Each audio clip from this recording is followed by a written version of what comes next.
नमस्कार दोस्तों, स्वागत है आपका अपने YouTube चैनल एजुकेशन स्टार गुरु में।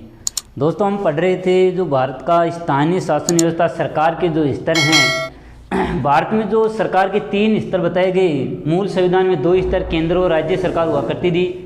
तीसरा जो स्तर है स्थानीय शासन, जो संविधान में संशोधन करके बाद में भारतीय शासन व्यवस्था में शामिल किया गया था। स्थानीय शासन को पंचायती राज भी कहा जाता है।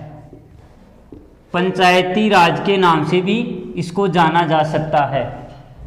स्थानीय शासन व्यवस्था या पंचायती राज व्यवस्था भारतीय शासन का जो तीसरा स्तर है, वो संविधान में संशोधन करके इसके लिए जो समिति गठित की गई वो सिंघवी समिति थी।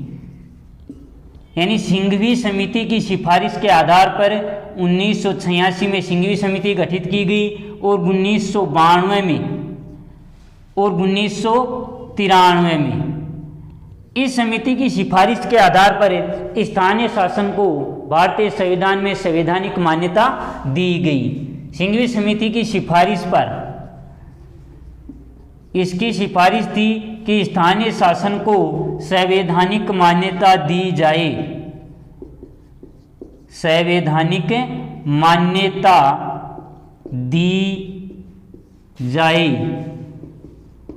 तो इसकी सिफारिश के आधार पर भारतीय संविधान में जो संशोधन किए गए 1992 में आपकी संसद में वो संशोधन रखे गए। संसद में 1992 में स्थानीय शासन के लिए पंचायती राज अधिनियम रखा। उसके लिए संविधान में 73वां संशोधन और 74वां संविधान संशोधन है अधिनियम के रूप में रखे गए।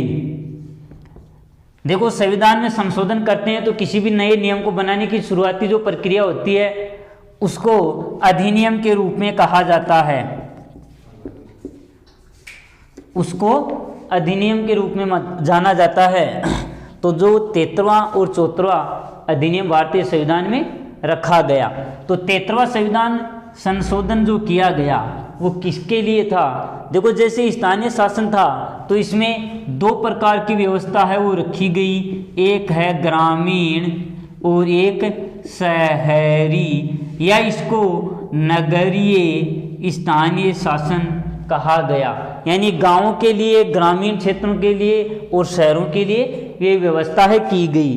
तो 73वां संविधान संशोधन है। पहले आपको बताया जाता है कि स्थानीय शासन के लिए भारतीय संसद में 1992 में ये दोनों अधिनियम है वो रखे गए, 93 में पारित होके लागू किए जाते हैं। तो अधिनियम का मतलब क्या होता है? किसी भी नए नियम की शुरुआती प्रक्रिया अधिनियम कहलाती है। तो पहले 73वां संविधान संशोधन अधिनियम हम पढ़ते हैं।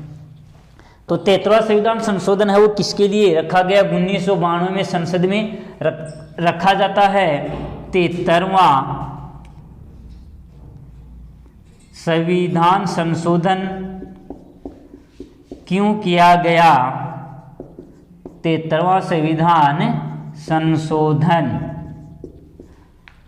संसद में 1992 में रखा जाता है और 1993 में पारित हो जाता है। और ये 73वां था, ये आपके ग्रामीण स्थानीय शासन या ग्रामीण पंचायती राज के लिए माना गया है। स्थानीय शासन या पंचायती राज जिसको कहा जा सकता है। तो 73वां संविधान संशोधन है वो आपके ग्रामीण पंचायती राज के लिए 92 में संसद में रखा जाता है और 93 में संसद से पारित हो जाता है। जब ये अधिनियम संसद से पारित हो जाता है, दोनों अधिनियम 92 और 93 में, तो इसके लिए एक समिति गठित की गई। क्योंकि एक सदन में जब कोई भी अधिनियम पारित हो जाता है तो उसके लिए किस तरीके से व्यवस्था की जाएगी कि क्या इसकी आयु रखी जाएगी, योग्यता क्या रखी जाएगी, सदस्यों के लिए निर्वाचित होने के लिए कितना इसका कार्यकाल होगा, तो ये सारी चीज़ों के लिए एक समिति गठित की जाती है। वो समिति जब रिपोर्ट सौंपती है उसी के अनुसार उसका गठन किया जाता है। तो राजस्थान के नाथूराम मिर्धा, इसकी अध्यक्षता में एक मिर्धा समिति जिसका नाम दिया गया ये गठित की गई, जिसको संयुक्त परवर समिति क्योंकि संसद में कोई भी अधिनियम बनता है तो एक सदन से पारित होने के बाद में उसके लिए क्या प्रोपोजल तैयार किया जाएगा, समिति गठित करती है और समिति उसके लिए तैयार करती है कि ऐसी व्यवस्था है वो होनी चाहिए। तो संयुक्त परवर समिति नाथुराम मिर्जा की अध्यक्षता में गठित की गई, 1992 में ये रखा गया। तब तो पारित होने के बाद में संयुक्त जो परवर समिति है नाथुराम मिर्जा, उस समिति ने रिपोर्ट प्रस्तुत की कि 93वां संविधान संशोधन के तहत 93 में 73वें संविधान संशोधन अधिनियम के तहत ग्रामीण पंचायती राज की व्यवस्था है वो की जानी चाहिए। तो ग्रामीण जो पंचायती राज है 73वें संविधान संशोधन के लिए गठित किया गया। तो इसमें क्या किया गया फिर समिति की सिफारिश के बाद में कि ग्रामीण पंचायती राज की व्यवस्था करेंगे। ग्रामीण पंचायती राज होगा जिसमें 3 स्तर होंगे, 2 स्तर होंगे, कितने होंगे। तो इसके बाद में 73वां संविधान संशोधन अधिनियम 93 में पारित हो गया। तो ये 24 अप्रैल 1993 को लागू कर दिया गया, लागू किया गया कि पूरे भारत में संसद में पारित होने के बाद में राष्ट्रपति के हस्ताक्षर के बाद में अधिनियम लागू हो जाता है उसको प्रकाशित करके। तो ये कहा गया कि 24 अप्रैल 1993 में लागू करने के लिए कहा गया कि 1 वर्ष के भीतर, 1 वर्ष के अंदर प्रत्येक राज्य, क्योंकि ये राज्य में भी तो लागू करना है ना, तो प्रत्येक राज्य 1 वर्ष के अंदर अंदर नया स्थानीय शासन लागू करेगा। तो यानी 24 अप्रैल को स्थानीय शासन की, ग्रामीण स्थानीय शासन की शुरुआत मानी जाती है। संवैधानिक मान्यता के बाद में यानी संविधान में मान्यता संशोधन करके लागू किया गया। क्वेश्चन क्या पूछता है कि 73वां संविधान संशोधन अधिनियम या फिर ग्रामीण पंचायती राज अधिनियम या ग्रामीण स्थानीय शासन व्यवस्था कब लागू की गई। तो याद रखेंगे 24 अप्रैल 1993 को। प्रत्येक राज्य को कहा गया 1 वर्ष के अंदर, जो आपकी 2 अक्टूबर 1959 को स्थानीय शासन की व्यवस्था शुरू की थी, उसको समाप्त करके नई स्थानीय शासन व्यवस्था प्रत्येक राज्य 1 वर्ष के भीतर शुरू करेगा। तो राजस्थान वाले तो पीछे चलते रहते हैं, आराम से काम करते हैं मजे से। तो राजस्थान ने इसको 1 साल का, जब पूरी साल बीत गई तो उसके बाद में लागू करने की व्यवस्था की, लेकिन एक दिन पहले 23 अप्रैल 1994 को राजस्थान में इस व्यवस्था को लागू किया गया। राजस्थान में कब लागू किया गया, यानी 24 अप्रैल से एक दिन पहले, लेकिन 1 साल बीत गई। तो 23 अप्रैल 1994 को स्थानीय शासन को राजस्थान में लागू कर दिया गया। ग्रामीण स्थानीय शासन के तहत या फिर जो शहरी स्थानीय शासन है, इसके तहत, दोनों के तहत त्रिस्तरीय व्यवस्था की घोषणा की गई। 3 स्तरीय या इसको त्रिस्तरीय शासन व्यवस्था भी कहा गया कि शासन के 3 स्तर होंगे, गांवों में भी और शहरों में भी, वो बताएंगे अभी। तो राजस्थान में ये व्यवस्था 73वां संविधान संशोधन अधिनियम है वो लागू कर दिया जाता है, जो ग्रामीण स्थानीय शासन के तहत होता है। अब इसके बाद में जो 2 व्यवस्था बताई थी आपको ग्रामीण के अलावा शहरी क्षेत्र में, तो शहरी क्षेत्र में ये व्यवस्था किस अधिनियम के द्वारा है वो की जाती है। ये दोनों एक साथ 1992 में रखे गए, संसद में पारित कर दिए गए, और जो सिंघवी समिति की सिफारिश थी इसके आधार पर इसको लागू किया जाता है। तो फिर आता है शहरी स्थानीय शासन। शहरी स्थानीय शासन या शहरी पंचायती राज व्यवस्था है वो, इसके लिए इस सिंघवी समिति की सिफारिश के आधार पर 1992 में रखा जाता है और 1993 में इसको लागू किया जाता है। तो ये कब, शहरी स्थानीय शासन को 1 जून 1993 को लागू किया गया, यानी प्रत्येक राज्य में इसको लागू करने की व्यवस्था, प्रत्येक राज्य में शहरी स्थानीय शासन के लिए आपका 74वां संविधान संशोधन अधिनियम। याद रखेंगे कि 73वें और 74वें संविधान संशोधन अधिनियम क्या होते हैं। क्वेश्चन ये पूछता है कि 74वां संविधान संशोधन अधिनियम किससे संबंधित है, तो 74वां है शहरी स्थानीय शासन से और 73वां ग्रामीण स्थानीय शासन से अब इसके तहत 3 स्तरीय जो व्यवस्था की गई, 3 स्तर इसमें बनाए गए थे। लेकिन इससे पहले देखो, कोई भी नया नियम बनता है संसद से पारित किया जाता है,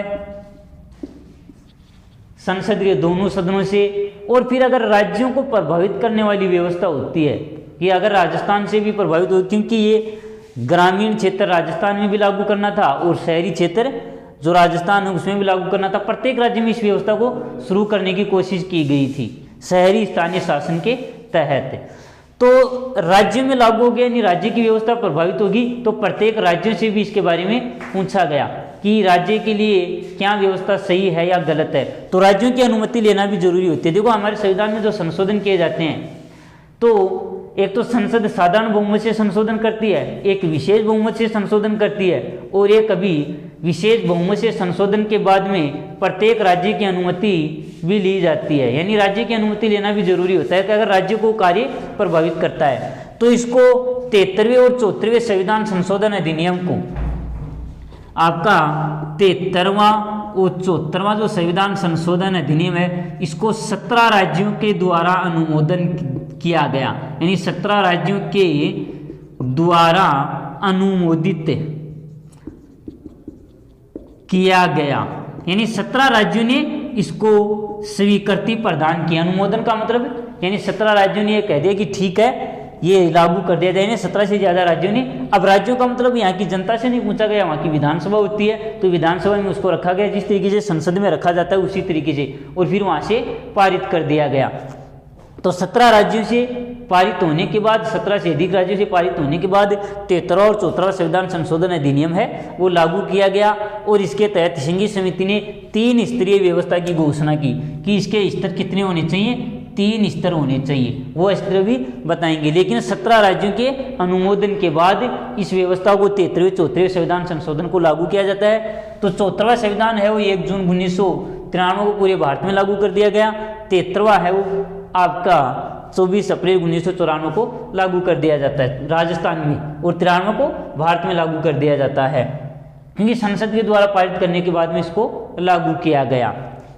अब इसे स्थानीय शासन की, जो स्थानीय शासन होता है इसकी बैठकें इसी समय, क्योंकि इसकी बैठक होना जरूरी है, जनता के लिए शासन है। और ये स्थानीय शासन की शुरुआत करने की प्रक्रिया का मुख्य कारण है लोकतांत्रिक विकेंद्रीकरण के लिए, यानी लोकतंत्र का विकेंद्रीकरण, यानी लोकतंत्र को ज़्यादा से ज़्यादा बढ़ावा देने के लिए, लोकतंत्र राजनीति में ज़्यादा से ज़्यादा जनता की हिस्सेदारी हो, इसके लिए स्थानीय शासन की शुरुआत की गई। तो जनता ज़्यादा से ज़्यादा भाग ली। इसके लिए जब इस स्थानीय शासन की जो बैठकें होती हैं वो वर्ष भर में 4 बैठक होती हैं। कितनी बैठक होती हैं? 4 बैठक इसकी निर्धारित की गई, आपकी ग्रामीण की भी और शहरी की भी। अब इसकी जो 4 बैठकें आयोजित होती हैं वो कब कब होती हैं? एक तो हमारा देश आज़ाद हुआ, पहला महीना आता है 15 जनवरी को, तो एक तो 15 जनवरी को इसकी बैठक होगी। दूसरी आपका मजदूर दिवस आता है 1 मई को मजदूर दिवस के रूप में। फिर तीसरी 15 अगस्त, 26 जनवरी, एक तो 26 जनवरी, फिर एक 15 अगस्त, यानी 3 बैठक हो गई। पहला महीना 26 जनवरी, फिर 1 मई और फिर 15 अगस्त, और एक आता है आपके गांधी जी की जयंती 2 अक्टूबर। ये 4 दिन हो गए, 1, 2, 3 और 4, यानी 4 बैठकें साल भर में आयोजित की जाती हैं। एक योजना चलाई गई थी ग्रामोदय से भारत उदय 24 अप्रैल को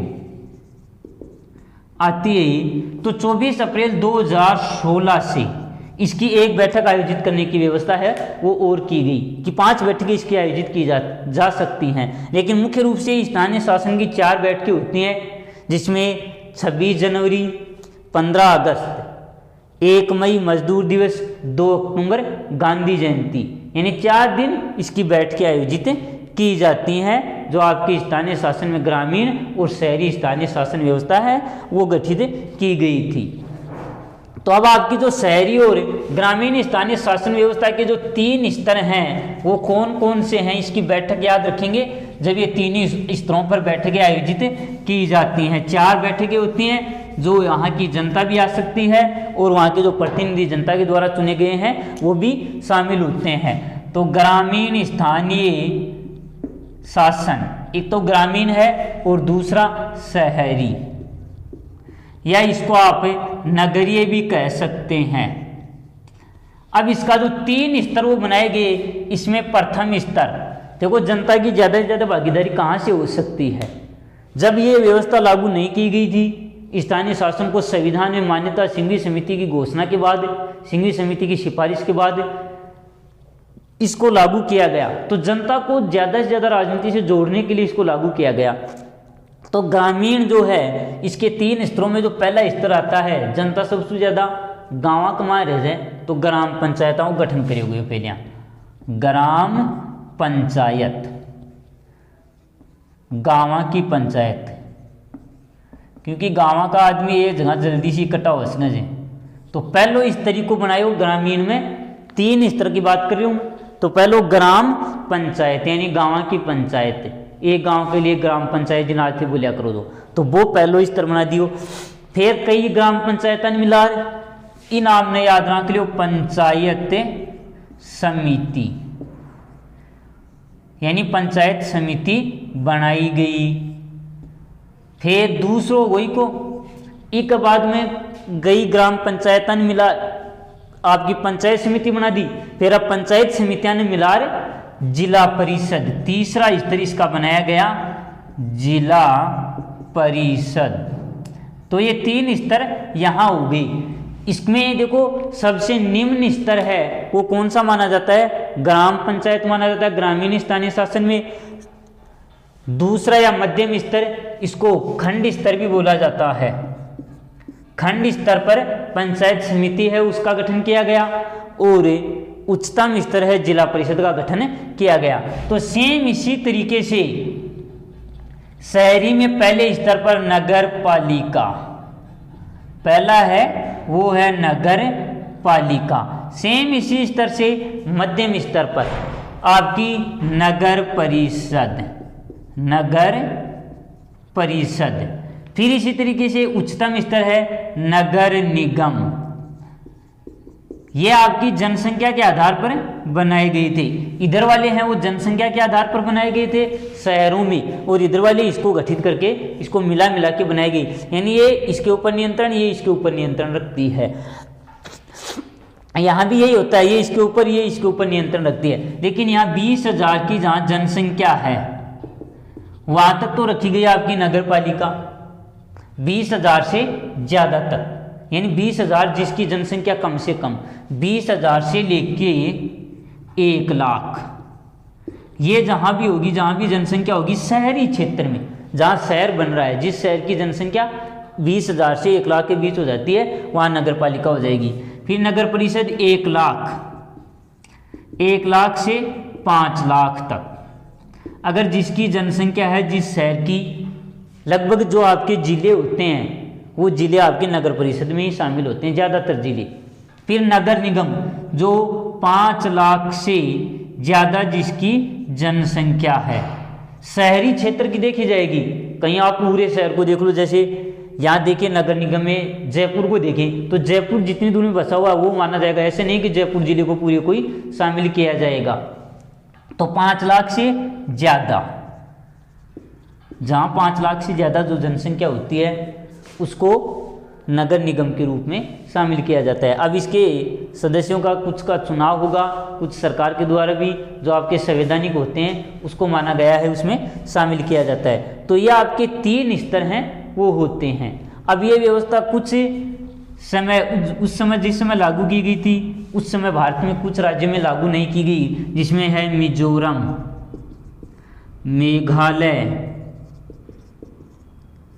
इनमें ये व्यवस्था है वो लागू नहीं की गई थी। और इसमें कुछ जगह 4 स्तर भी बनाई गई थी, 4 स्तरीय व्यवस्था है वो बनाई गई थी केवल आपके पश्चिमी बंगाल में।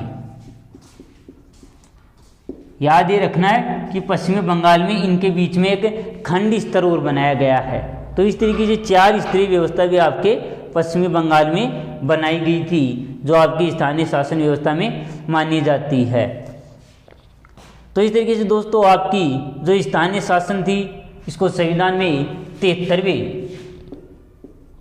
73वां और 74वां संविधान जो संशोधन है वो किया गया। उसके तहत त्रिस्तरीय शासन व्यवस्था को भारत में अधिकांश राज्य में 3 स्तरीय शासन व्यवस्था को है वो लागू किया गया। ज़्यादातर 4 स्तर के जो राज्य हैं वो आपके एक ही राज्य है जिसमें 4 स्तर हैं, वो है पश्चिमी बंगाल में।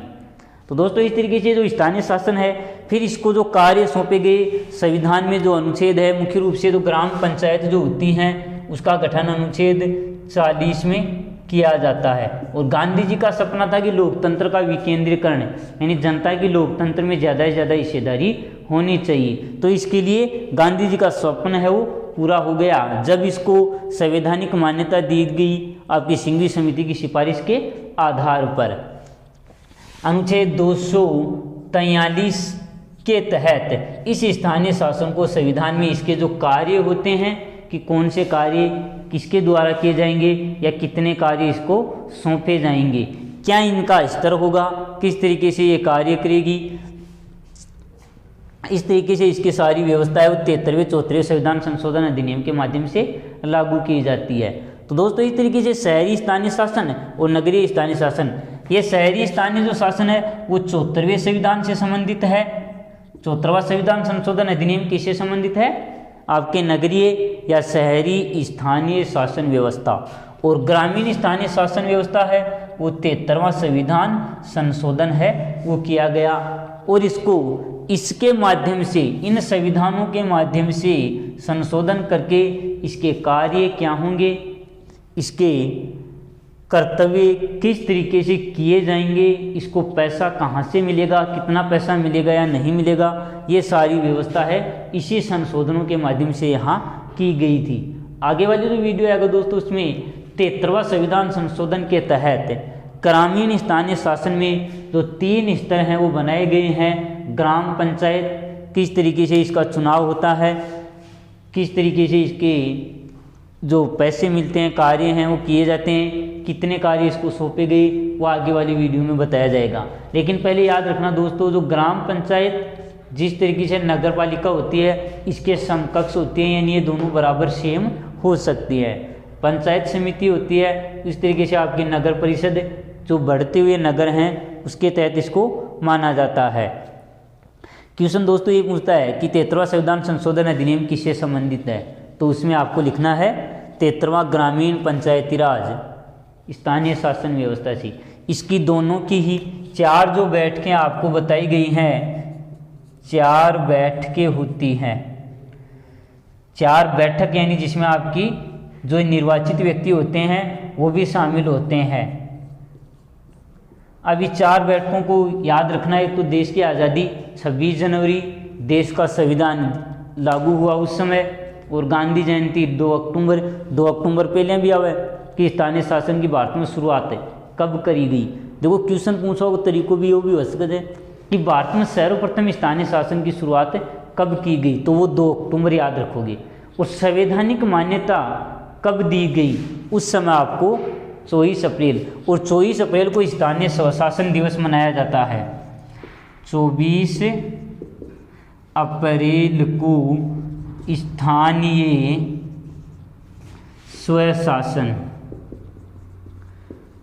दिवस के रूप में मनाया जाता है। याद रखना है स्थानीय स्वशासन दिवस है वो कब आता है, वो आता है 24 अप्रैल को स्थानीय शासन व्यवस्था है वो दिवस के रूप में उसको मनाया जाएगा।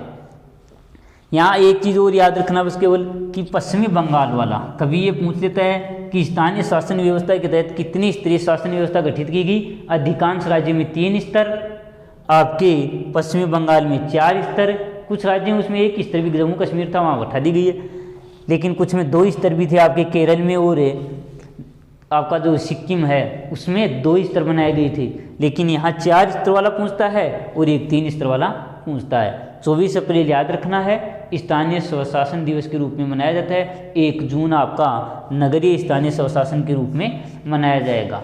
तो इस तरीके से दोस्तों आज के वीडियो में इतना ही स्थानीय शासन व्यवस्था के तहत जो आपको बताया गया है उसको देखिएगा। थैंक यू दोस्तों, धन्यवाद। लाइक और सब्सक्राइब जरूर कीजिए। Thank you.